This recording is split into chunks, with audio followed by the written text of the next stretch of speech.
Fellow Zimbabweans, on behalf of the government of Zimbabwe, and indeed on my own behalf, I'm honored to address you on the eve of the 2022 International Workers' Day. As we celebrate this important day, we salute and pay tribute to all the workers of our motherland, Zimbabwe. It is you, the workers, who are building our country, brick by brick and stone upon stone, towards the attainment of our national vision of a prosperous and empowered upper middle income society by 2030. The theme of this year's Workers' Day commemorations, and I quote, "Restoring workers' dignity," end of quote, is most appropriate. More so against the backdrop of the present global realities and its associated impact, which we are feeling at a local level. It is through you, our hard-working Zimbabweans, that we will achieve our goal of constructing our own roads, our own dams, our own bridges, building our own schools, clinics, and factories, growing our own food and manufacturing our own clothes. Through your hard, honest work, you are bringing to reality our national development mantra, nyika inovakwa nevene vayo, ilizwe liyakwa ngabanikazi valo. Going forward, I urge the social partners to expedite the establishment of the Zimbabwe National Productivity Institute, which, among other objectives, will drive the productivity consciousness across all sectors of the economy. Fellow Zimbabweans, a prosperous society is only possible if you, as workers, continue to play your part. As a country, we commend you for your efforts that have led to the present growth trajectory in our capacity utilization of companies, which is now at 66%. Through the hard, honest work of our workers, the Zimbabwean economy has now graduated from stabilization to growth.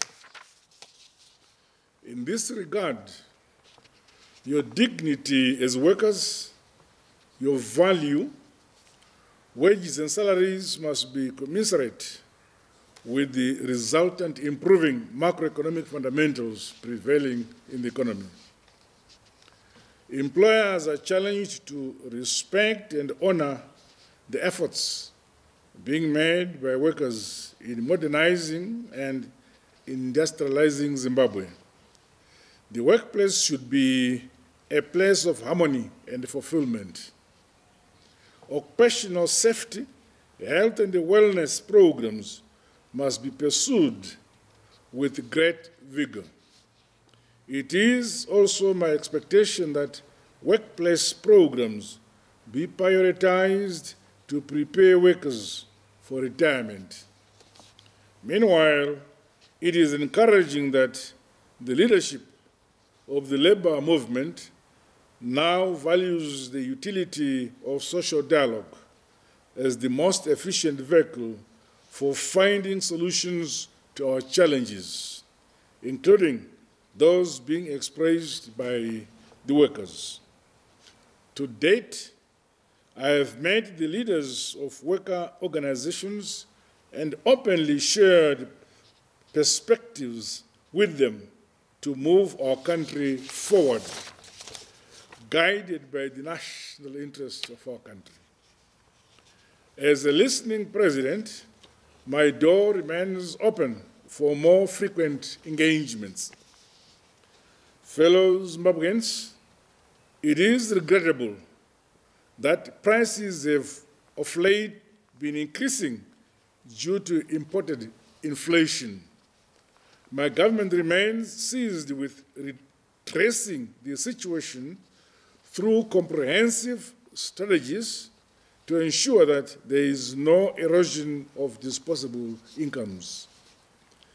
The Second Republic is determined to retain the purchasing power of workers through a viable public transport system. Government will not stand by and watch while the hard-earned incomes of our workers are stolen by mshikashikas and makronyera in town. No, we say no. You, as our workers, deserve an efficient and affordable transport system so that production time as well as your family time is not lost in transport queues. During peak hours, workers must be transported with the greatest of ease possible. I therefore direct authorities at ZUPCO and the responsible ministry to heed this call and bring back order in the sector. There are no residential areas which are more important than others. All communities must be treated equally, for this is the true meaning of our hard-won independence and the current development drive that leaves no one and no place behind. Similarly, the incidence of non-remittance of payments for medical aid and pensions for workers by organizations will not be tolerated. I call upon workers to expose situations where they notice cases of corruption and maladministration within organizations and institutions. The new normal brought about by the COVID-19 pandemic and the fourth industrial revolution requires that you, the workers, continuously improve yourselves. It is now imperative that you leverage on ICTs, which have emerged as a new factor of production, to broaden your opportunities. You must equally take up staff development programs within your workplaces and our institutions of higher learning towards reskilling, upskilling, and multi-skilling. Fellow workers, my government is aware of the decent work deficits being experienced by those in the informal sector. The responsible ministry is directed to quickly finalize the formalization strategy towards mainstreaming the decent work principles. I urge workers in the informal sector to always engage with the responsible ministry to speed up the formalization agenda while enhancing their participation in the mainstreaming economy. The National Social Security Authority must accelerate the establishment and implementation of programs for the inclusion of the informal sector in social security protection. My government will continue to respect workers' rights. As such, the Labour Amendment Bill is now before Parliament, in line with our commitment to ensure fair labour standards for all workers in Zimbabwe. The bill is expected to further restore the dignity of workers through addressing some of the emerging challenges affecting workers. I challenge the leadership across all sectors of the economy to protect and advance the interest of all our workers. The Minister of Public Service, Labour and Social Welfare should take a more focused and visible lead in the protection of workers' rights.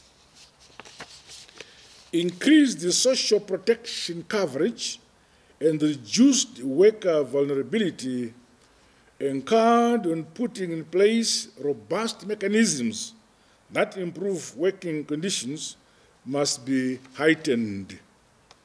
Allow me to also encourage those Zimbabweans in the diaspora to continue working hard in spite of the many challenging circumstances they may face within their host countries.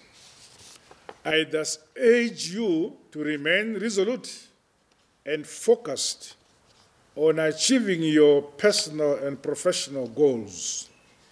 Finally, as we celebrate this year's Workers' Day, let us remain mindful that the COVID-19 pandemic is still with us.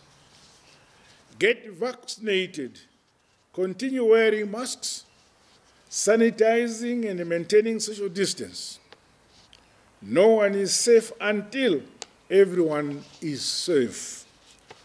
Going forward, and in line with the declaration of 2022 as the year of growth, my government will ensure that the improving macroeconomic fundamentals translate to a dignified life for the workers. Together, through hard, honest work, as a peaceful and united people, let us steadfastly continue on our journey towards attaining Vision 2030 and building the Zimbabwe we all want. With these remarks, I wish you all a happy Workers' Day. God bless you all. God bless Zimbabwe. I thank you.